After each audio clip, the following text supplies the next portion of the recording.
La muerte, erizotzie. Jente asko, umeek eta danak. Da ni guztizen artien ibili nintzen zen, nik nebi faltan eban.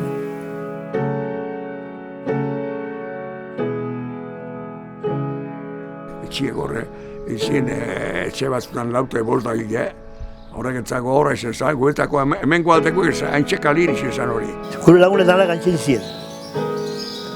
Da, kaso bat lehen, milagroak salbeti lehizien hori. Bertan ondun bizkinean, 20 metroa, eta ez da gezaitik, por intuizion ozaitik, ama, bat eituzko mentate, benga, urde bihot. Eta atartea saltu eta ordoize bomba. Alako baten, bota bizan papelak, da dene papelak. Gero hasi zin bombak eta papelak bombazin.